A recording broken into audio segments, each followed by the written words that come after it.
En routine à la station, à savoir la pesée individuelle de chaque porcelet qui alimente notre base de données depuis 25 ans et qui nous permet parfois de nous retourner pour voir un petit peu quelles ont été les évolutions dans le temps.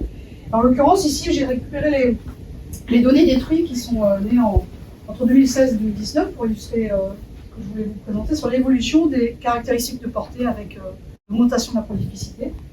À savoir une augmentation du poids de naissance. Vous voyez que le maximum n'est pas atteint, la limite physiologique de la truie n'est pas encore atteinte. On a toujours quasiment une évolution linéaire, mais cette augmentation est moins rapide que l'augmentation des effectifs à la naissance.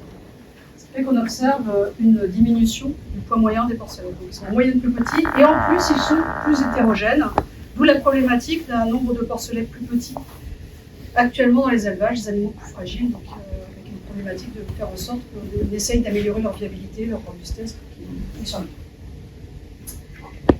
Donc, on a cette problématique de fond. Il y en a d'autres, hein, notamment donc, celle en fond vert, là, celle qui anime les activités depuis la création de l'Institut, c'est la réduction du coût alimentaire. Sauf qu'aujourd'hui, on ne l'envisage plus seulement dans une logique d'amélioration des résultats technico-économiques, mais également dans une meilleure efficacité d'utilisation des ressources qui ne sont pas extensibles et qu'il faut partager. Et également dans l'objectif de réduire l'impact environnemental des élevages par une meilleure utilisation des nutriments. Donc, ensuite, il y a des problématiques spécifiques à la truie, vous en verrez d'autres, on peut sauvage engraissement plus loin, qui sont une alimentation pour aider à gérer l'état des réserves et faire en sorte que les truies aient une meilleure longévité dans le troupeau, également un déroulé de mise-bas plus rapide, qui nous aidera aussi à améliorer la survie des porcelets à la naissance. Et ensuite, il y a d'autres problématiques qui se rajoutent. J'ai parlé d'environnement, j'ai parlé de technique, d'économie. On doit répondre aux attentes sociétales dans une situation telle que la nôtre, et notamment l'attente qui a émergé, qui est très présente, c'est concernant le bien-être animal. Donc là-dessus, des travaux qui ont été développés depuis quelques années dans Alexandre parlant tout à l'heure. Et plus récemment, donc, je vous invite à imaginer ou à vous rappeler les conditions thermiques de début juillet cette année, pour vous rappeler que l'incidence du réchauffement climatique est présent, y compris dans nos élevages, et on cherche à étudier des leviers pour atténuer les effets du réchauffement climatique sur les performances animales. Alors, comme on ne va pas rentrer dans la station, pour illustrer un petit peu les conditions dans lesquelles on réalise nos essais, j'ai choisi 4 clichés. Donc ici, vous avez une vue de nos truies pendant la gestation en phase en groupe. On a une grande case avec un groupe qui fonctionne en mode dynamique. On a aussi des animaux qui, pendant la gestation, sont en petits groupes.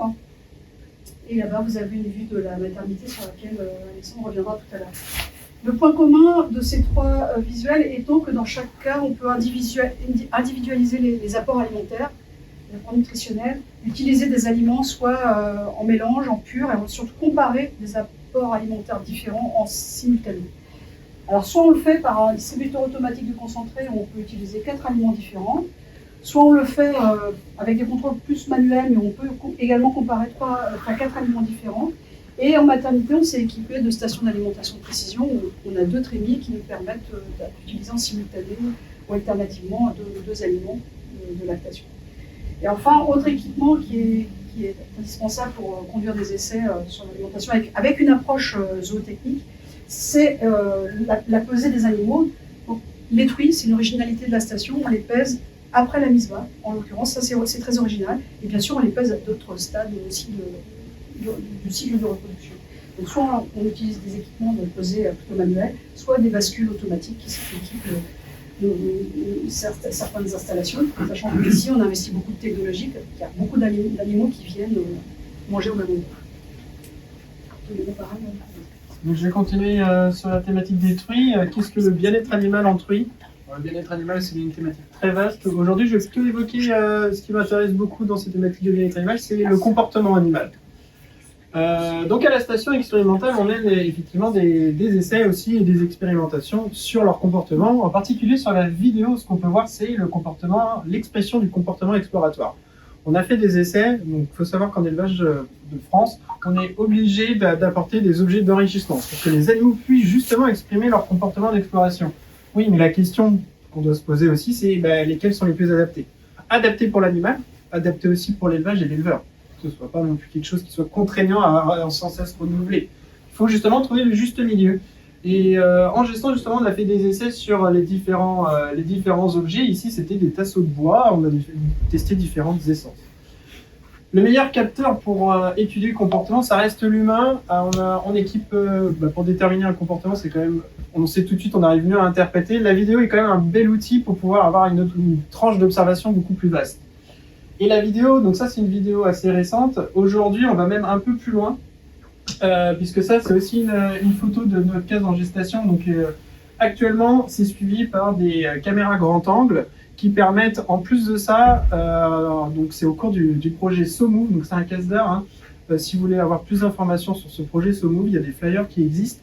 Et donc l'objectif, c'est, avec des caméras grand angle, d'identifier les animaux. Ok, là j'arrive à avoir le comptage de toutes mes truies. Super. Sauf que ce qui est intéressant, c'est d'avoir un suivi individualisé. Donc là, on a rendu un point où le tracking fonctionne.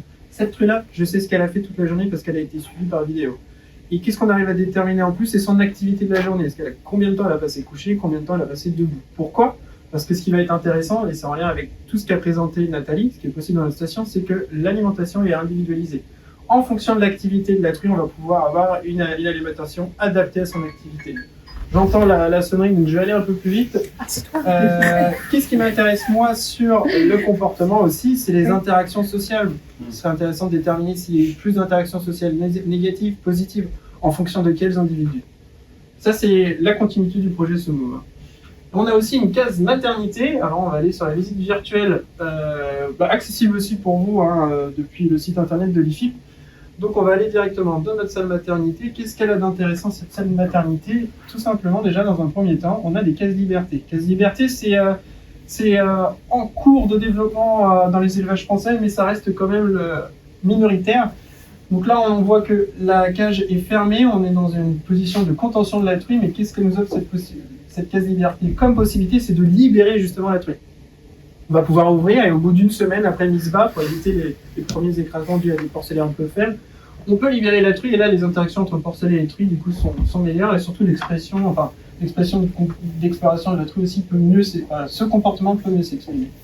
Donc on a des cases liberté, mais on n'a pas que ça en maternité, on a aussi un outil pas forcément très répandu, ce sont les cases ascenseurs. Cases ascenseurs, en fait, ça a été construit pour éviter les écrasements. Quand la truie se met debout, l'ascenseur, le bloc se lève, évitons ainsi que le porcelet aille se mettre dans les pattes de sa truie et reste dans les pattes de sa truie au moment où celle-ci va se coucher. Ça, c'est ce qui arrive assez fréquemment en élevage de porc. Donc les cages ascenseurs évitent justement d'éviter que les porcelets soient dans les pattes de leur main au moment où elles se couchent. Plusieurs modalités alors en maternité. Case liberté, case ascenseur. On peut aussi reproduire du case conventionnel si on les garde bloqués comme ce qui se passe en élevage dans la majorité des élevages français, ce qui nous laisse justement la possibilité de faire des essais sur les différents moyens de contention et mieux comprendre aussi qu'est-ce qui influence les performances de la technique, surtout par rapport aux pertes en maternité. Voilà ce que je voulais vous présenter. Alors c'est loin d'être exhaustif, que ce soit du côté alimentation, du côté bien-être animal.